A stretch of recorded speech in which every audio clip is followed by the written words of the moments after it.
this bye week is coming in a good time for us, just to kind of relax a little bit, get our feet back under us. I just had a meeting with our leadership group going into the second half of this season and what they're feeling. They're all positive. I use them a lot in regards to getting the temperature of the team in the locker room, and they have been fantastic. But our kids had a spirited practice today, and we'll get ready for that second half. But any questions? Shaun, we saw guys wearing the Ohana shirts now, and they talked to us about going bowling yesterday.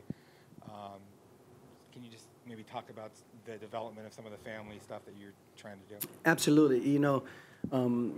I had a riddle once that one of our coaches told me. He says, "What's the difference between a team and a family?" And there's there's a lot of similarities in that. In that you don't have to be blood related. Make sure that everybody takes care of them, each other. But the difference is that I told them that you can beat a good team, but you can never beat a family. And so when I go in and instill that with our kids, I want to make sure that we all celebrate the good times, and then making sure that they all put their hands around each other when it's a bad time. This past Saturday was a great time for us. It was a better time, and what led to us going out and having a bowling expedition and doing those kinds of things is that it was the academics part. There was not one kid in the past week that missed a class, missed an assignment, that was late to any mentoring meeting, was late to anything that we had, and that was 5 days in a row. I told them I would get them back for that, and that was their reward. And so instead of being out at 100 degrees of practice, we went bowling, and these kids had a great, great time. And so that was the bonding and family part. And today we came out and had a spirited practice. We'll have another one tomorrow. But we're going in the right direction. And then Coach, to piggyback off that too, I mean, when you obviously instill the family part like you always have done, is it not that it's ever easy to coach, but easier to kind of coach them harder? Because I know once you walk off the lines, it is about, like you said, the love and the support and the family. But when you're on the field, you can coach some of the guys harder, and they know it's coming from a place of respect for them. And there's no question, because they understand that you have their best interest. That you know that when you push them, it is for their success. And when you tell them that you love them, you mean it. And so, can you coach them harder? Yes, you can coach them harder, and you can demand more because they know it's in their best interest. And so I'm going to expand and be relentless on asking more and more and more, because I think we can be a better team that we've showed, and making sure that we close out games, and they understand that I'm still going to come after them in regards to the perfection part. And we're never going to be perfect, but we want to make sure that we are perfect in the execution and getting to strive for excellence as much as possible. Lena, then Michelle. Coach Lena Washington. Hi, Lena. To see the way that the local high school coaches came out and voiced their support with that letter from Jason Jewell at Brophy, kind of saying that the relationships you've built here with coaches is something that they want to see here at ASU. What was that for you? What was that like for you to read, and do you have any response to that?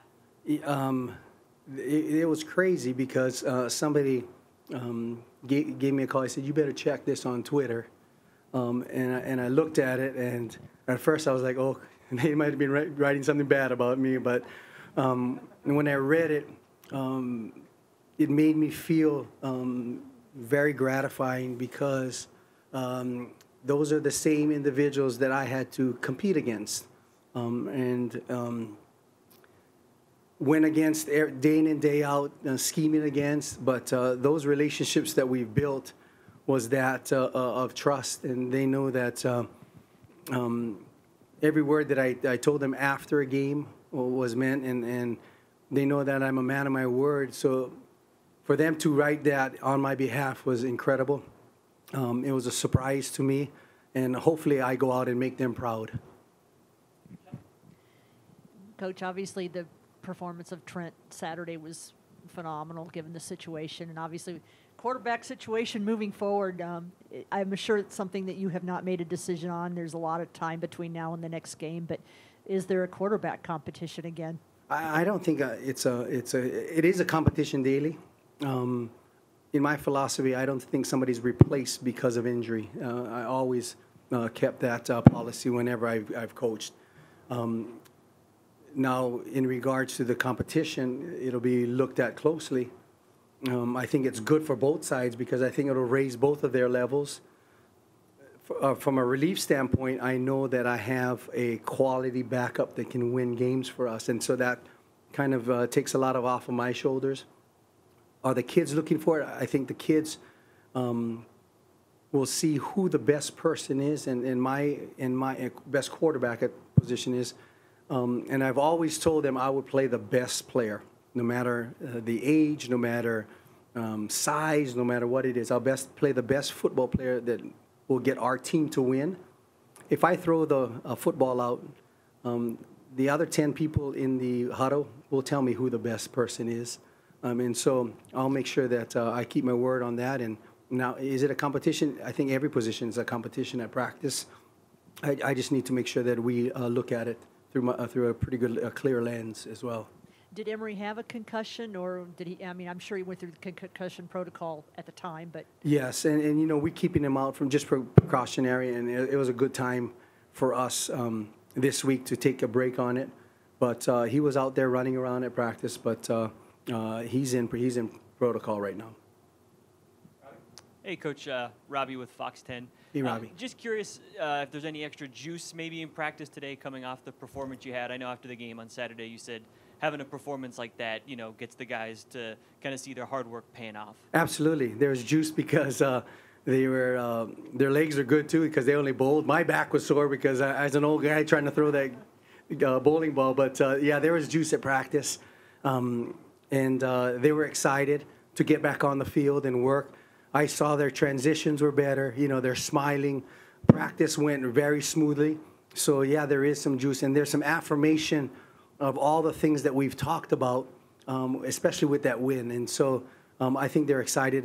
Like I said, I just met with the leadership group, and they're excited for this whole group. And so we're going to take it game by game, and we'll see how it plays out at the end. Shaun, what's your perspective on the defense at this point? You got some key stops at the end of the game, got off the field. I'm sure you're giving up more red zone and third downs than you would like to. Mm-hmm. So where do you think that group is at right now? I think right now we were at kind of playing a bend and don't break mentality. My mentality, if we don't get a stop every single series in 3 and out, I'm not satisfied. You know, I want to make sure that they come up in people's faces and play and compete. We played sometimes, I think from a football intelligence perspective, it was 3rd and 9. Everybody in the world knows that they're going to throw the ball at the chains, and we still got people bailing out sometimes. I think that's just from an educational standpoint that we got to make sure that in practice we work those situations so the kids understand that. And so I think it's a coaching perspective that we're going to have to make sure that is instilled in our kids. Am I happy with what they've, the yards that they've given? I'm never going to be happy, and we need to tighten up that the defense as well. And the defensive coaches have done a great job making our kids play, run to the football, finishing, doing all that stuff. But I'm going to ask for more, a better third down conversion rate, making sure that they're not 5 for 5 or 6 for 6 in the red zone. We can't have that. But I'm always going to make sure that we try to decrease all of those percentages. What about from a discipline standpoint? Because you had 2 penalties Mm-hmm. in the red area on that one drive, including on 4th down, 10 penalties overall in the game, Yep. which has been an issue kind Yes. of in recent years. I was not real happy with a couple of guys, and I've addressed the team. If that happens, I will never let a kid disrupt anything from a team standpoint. If we're going to make stupid mistakes, then you're going to be standing on the side with a clipboard with me, and I really don't care who you are because you're hurting the team. And so we've addressed that.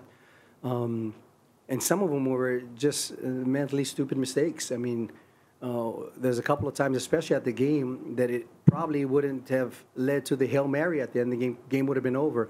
We can't take a chance, and especially in the position from a discipline standpoint. So I have addressed that.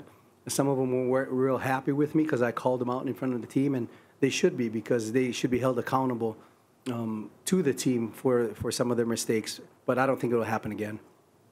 Last one for you, Coach. Yes. Did you get a chance to take a ride in Trent's new car? And what did you think of that? I tried to switch. You know what? That's funny. On Monday, I tried to switch my keys with his keys. At first, he didn't understand what was happening, and I said, you can take my truck keys, and I'll take your keys just for the day. And he wasn't having it. But it's crazy that you see kids driving in with cars that are way nicer than your car. And I'll live with my truck, and I'm good at that. In Hawaii, just throw my surfboard in the back of the truck. So I'm a truck guy, but that's a pretty nice fancy car that he has. So.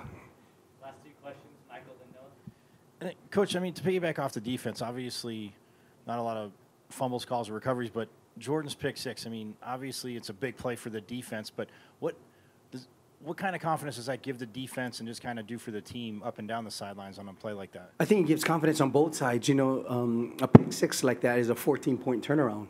And when you have those 14-point turnarounds and you can capitalize and keep that buffer throughout the game, it just takes a lot of pressure off of the defense. Those are huge plays. And that play especially got our kids really excited, because that was the first one this year. It got them pretty jacked up. And so we're looking for more. And we asked prior to the game that we wanted to score in all three phases of the game. And so now we're waiting for the special teams. And so I'm putting a little pressure on Coach Slocum. We need that one. But it definitely helps, the pressure from the defensive side to calm down a little bit. But it was fantastic. Hey, Coach, I'm curious, when you're at Chandler and you're sort of implementing the culture there, sort of based on Ohana, family, things like that, are there any challenges, at this larger scale, at a college program, Division I, Power 5, that makes anything different, in terms of making that happen, perpetuating that across, the team? I don't think so. The reason being is when you're 17 to 21, I still think you need that direction, you need that love, you need that family environment, you need everything that we're trying to instill, because I still think they're young men that still have a lot to learn. And so is that a difference between 14 and 18-year-olds and 17 and 21-year-olds? I don't think so at all. I look at my kids. Some of them, I got a 21-year-old and a 19. They act like they're 12 and 14 sometimes, and so there's no difference. But it's just being consistent with them and then being fair with any consequences that come along. And usually they fall in line as long as they know that you care for them.